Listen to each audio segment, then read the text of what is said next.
नमस्कार, मैं हूं अनुराग चड्ढा। इनसाइड विद अनुराग में आपका स्वागत है। दोस्तों, समाजवादी पार्टी की बागडोर अखिलेश यादव ने आजम खान के हाथ में सौंप दी है और आज आजम और अखिलेश की मुलाकात के बाद ये बात साफ हो चुकी है कि आजम खान वापस से किंग मेकर की भूमिका में आ चुके हैं। अब 2027 की राह में चाहे वो टिकट बंटवारा हो या पश्चिमी यूपी की रणनीति, आजम खान की मर्जी के बगैर एक पत्ता भी हिल नहीं सकेगा। इस मुलाकात ने सपा और यूपी की सियासत में कई समीकरण बदल दिए हैं। इसने साफ कर दिया है कि सपा में नेताजी के दौर के नेताओं को बिल्कुल भी नजरअंदाज नहीं किया जा सकता। आजम खान ने अपनी प्रासंगिकता और ताकत दोनों को फिर से स्थापित किया है। लेकिन दोस्तों, इससे पहले कि हम कुछ और समझें, सबसे पहले ये जानना जरूरी है कि आखिर इस बंद कमरे की मुलाकात में हुआ क्या बातें हुई और जब अखिलेश यादव बाहर निकले तो उनके बयानों के सियासी मायने क्या थे। बंद कमरे में अखिलेश और आजम के बीच करीब 2 घंटे तक बातचीत हुई। जब दरवाजा खुला और अखिलेश यादव बाहर आए तो उनके चेहरे पर एक सुकून था और उनके बयानों ने इस मुलाकात की सफलता पर मोहर लगा दी थी। अखिलेश ने कहा कि हमारा साथ हमेशा रहा है और हमेशा रहेगा। आजम खान साहब हमारी पार्टी के दरख्त हैं, हमारी पार्टी की धड़कन है। दोस्तों, ये सिर्फ प्रशंसा के शब्द नहीं थे, यह एक राजनीतिक ऐलान था। दरख्त यानी कि पेड़ जिसकी जड़ें गहरी होती हैं, जो पार्टी को मजबूती देता है। धड़कन यानी जिसके बिना पार्टी जिंदा नहीं रह सकती। ये शब्द बता रहे थे कि अखिलेश ने आजम खान का कद पार्टी में फिर से वही कर दिया है जो नेताजी के दौर में हुआ करता था। अखिलेश ने यह भी स्वीकारा है कि वो जेल में आजम खान से मिलने नहीं जा पाए थे। यह एक तरह से पुरानी गलतियों पर मरहम लगाने जैसा था।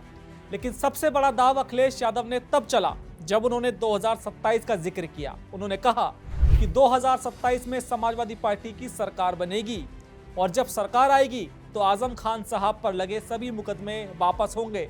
हम मिलकर लड़ाई लड़ेंगे और पीडीए की आवाज़ को दबने नहीं देंगे। ये बयान इस मुलाकात का सार है। यह सीधे तौर पर आजम खान और उनके समर्थकों को यह भरोसा दिलाना है कि आने वाला वक्त उनका है।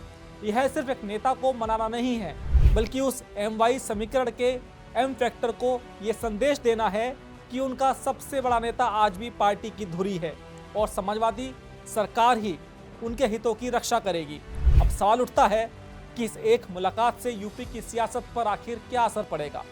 2024 लोकसभा चुनाव में मिली शानदार सफलता के बाद सपा के हौसले बुलंद हैं, लेकिन आजम खान की नाराजगी एक कांटे की तरह चुभ रही थी। इस मुलाकात ने उस कांटे को निकाल कर फेंक दिया है। अब सपा 2027 के लिए एक मजबूत और एकजुट विपक्ष के तौर पर उभरेगी। मुस्लिम वोट बैंक, जो आजम की नाराजगी से छिटकने का डर था, अब और मजबूती से साइकिल के साथ जुड़ेगा।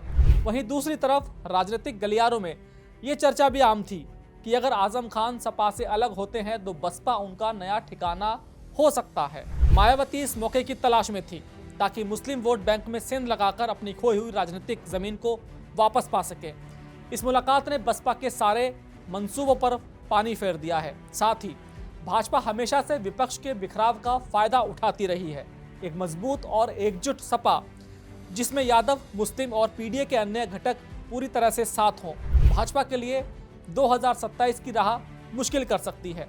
आजम खान का साथ न सिर्फ रामपुर मुरादाबाद बेल्ट में बल्कि पूरे पश्चिमी यूपी में सपा को एक नई ऊर्जा देगा।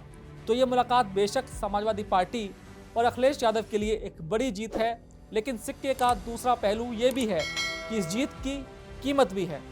अखिलेश यादव को खूब चुकानी पड़ी है।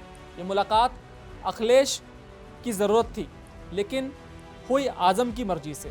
आजम खान ने मुलाकात से पहले 3 शर्तें रखी थी और अखिलेश ने उन शर्तों को मानकर दिखा दिया कि आजम का रसूख अभी भी कायम है।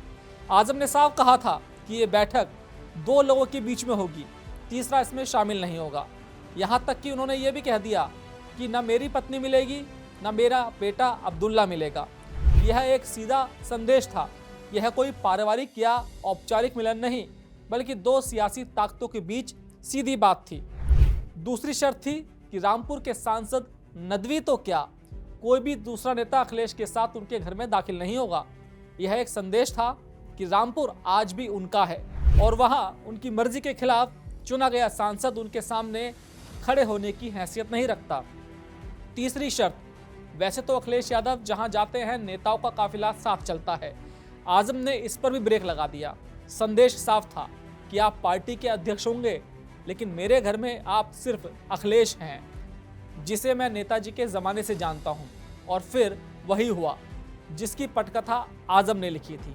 अखिलेश यादव लखनऊ से चले, बरेली एयरपोर्ट पर उतरे, लेकिन सांसद नदवी को वहीं छोड़ दिया।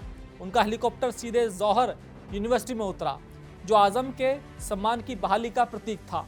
और जब दोनों एक गाड़ी में बैठकर घर पहुंचे तो 1 घंटे तक बंद कमरे में सिर्फ वो दोनों थे। बाकी पूरी सियासत दरवाजे के बाहर खड़ी थी। अब सबसे बड़ा सवाल यह है कि अखिलेश यादव ने ये सारी शर्तें क्यों मानी। इसका जवाब उनके 2027 के मास्टर प्लान पीडीए में छिपा है। अखिलेश जानते हैं कि आजम खान सिर्फ एक व्यक्ति नहीं है, वो मुस्लिम सियासत का एक मजबूत चेहरा है। उनकी नाराजगी का मतलब है मुस्लिम वोटों का बिखराव।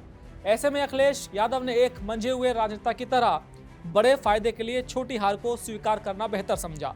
उन्होंने आजम की शर्तें मानकर न सिर्फ एक बड़ी सियासी टूट को रोका, बल्कि 2027 के लिए अपने सबसे जरूरी वोट बैंक को भी सुरक्षित कर लिया। दोस्तों, आज की ये मुलाकात अखिलेश यादव की सियासी दूरदर्शिता है कि उन्होंने एक तूफान को पार्टी के दरवाजे से लौटा दिया, लेकिन यह आजम खान की सियासी ताकत की जीत भी है कि उन्होंने तूफान का रुख मोड़ने की कीमत वसूल की।